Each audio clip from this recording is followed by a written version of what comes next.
50% মেঘালয় অহা পানীৰ পৰা সমস্যা হ'ল কালি যিটো পানী আছিলে এটো সিল্ট লৈ আহিছে মাটি পানী ৰঙা মানে মাটিৰ পানী 50% মেঘালয় অহা পানীৰ পৰা সমস্যা হ'ল এইখাৰ কথা ক'বলৈ আপোনাৰ লাজ লগা নাই নে মন্ত্ৰী মহোদয় দিনে নেখাই গুৱাহাটীৰ উন্নয়ন কৰিছো বুলি দমফালি মৰা আপোনাৰ চৰকাৰৰ দিনত এয়া কি বিগত 8 বছৰে কি উন্নয়ন কৰিলে বিজেপিয়ে কৃত্ৰিম বানত ৰাতি দুপৰলৈকে ৰাজপথত থকা জনতাক উত্তৰ কোনে দিব এয়া সোমবাৰৰ গুৱাহাটীৰ দৃশ্য চাৰিওফালে পানী আৰু পানী পুৱতি নিশা পৰ্যন্ত ৰাজপথতে আবদ্ধ গুৱাহাটীৰ জনতা এটুপি খোৱা পানীৰ বাবে ৰাজপথত জনতাই হাহাকাৰ কৰিছে এককাল পৰ্যন্ত পানী হৈছে গুৱাহাটীত এই সময়ছোৱাত হততেই দমফালি মাৰি থকা হিমন্ত বিশ্ব শৰ্মা আৰু অশোক সিংহল মৌন এই সময়ছোৱাত জনতাৰ খবৰ ল'বলৈ নাহিল হিমন্ত বিশ্ব শৰ্মা নাহিল অশোক সিংহল নাহিল বিজেপিৰ মন্ত্ৰী বিধায়ক কলৈ গ'ল ক'ত হেৰাল কোনেও নাজানে গুৱাহাটীত পানী হৈছে জনতাৰ ৰুখত পৰাৰ ভয়তেই মুখ্যমন্ত্ৰীৰ পৰা আৰম্ভ কৰি কাৰোৰে মাত নাই সকলো নিতাল মাৰিলে কাৰণ হততে গুৱাহাটী মহানগৰীক স্মাৰ্ট চিটি বুলি কৈ হিমন্ত বিশ্ব শৰ্মা এক্টিভ হৈ পৰে দিনে ৰাতিয়ে গুৱাহাটীৰ ৰাজপথত মুখ্যমন্ত্ৰীৰ টহল কিন্তু সেই মুখ্যমন্ত্ৰী আজি ক'ত হেৰাল মন্ত্ৰী অশোক সিংহলেও বৰবৰ কথা কয় পিছে 8 বছৰে গুৱাহাটীৰ কৃত্ৰিম বান ৰুধিব নোৱাৰা এইখন চৰকাৰ এতিয়া নিতাল নিস্তব্ধ ৰাজপথত জনতাৰ হাহাকাৰ আৰু আনফালে শোণিতপুৰত ব্যস্ত মন্ত্ৰী অশোক সিংহল গুৱাহাটী উন্নয়ন বোলা বিভাগটোৰ দায়িত্বত আছে অশোক সিংহল পিছে বিভাগটো নামতহে কামত নাই আৰু এইগৰাকী মন্ত্ৰী অশোক সিংহল আজি পুৱাই হঠাৎ আবিৰ্ভাৱ হ'ল সংবাদ মাধ্যমৰ আগত সগৌৰৱে ঘোষণা কৰিলে এয়া হেনো অসমৰ পানী নহয় এয়া মেঘালয়ৰ পানী জনতা ৰাজপথত ককবকাই আছে সমাধান বিচৰাৰ পৰিৱৰ্তে অশোক সিংহলৰ মন্তব্য এয়া মেঘালয়ৰ পানী লগে লগে ৰাজ্যজুৰি ক্ষোভ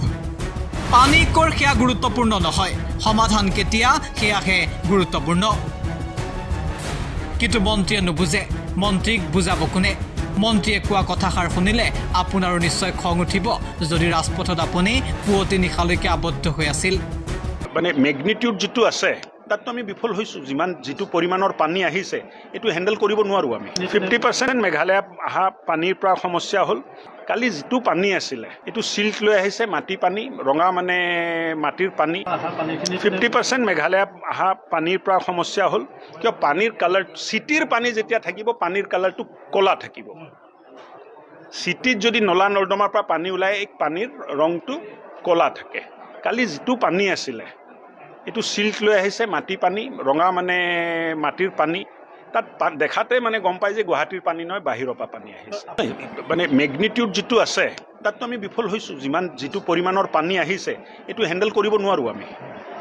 গুৱাহাটীৰ নলা নৰ্দমাৰ যেটো সিস্টেম আছে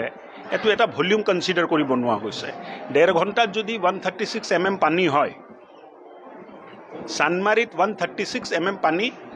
ওয়াটাৰ ৰিসোৰ্সে ৰেকৰ্ড কৰিছে আৰু ৰাতিপুৱা মোক ৰিপৰ্ট দিছে এই পৰিমাণৰ পানী যদি 1.5 ঘণ্টাত আহে কোনো সিস্টেমে হ্যান্ডেল কৰিব নোৱাৰে তাতকে বেছি আছিলে মানুহৰ বহুত অসুবিধা হৈছে মানুহ নহয়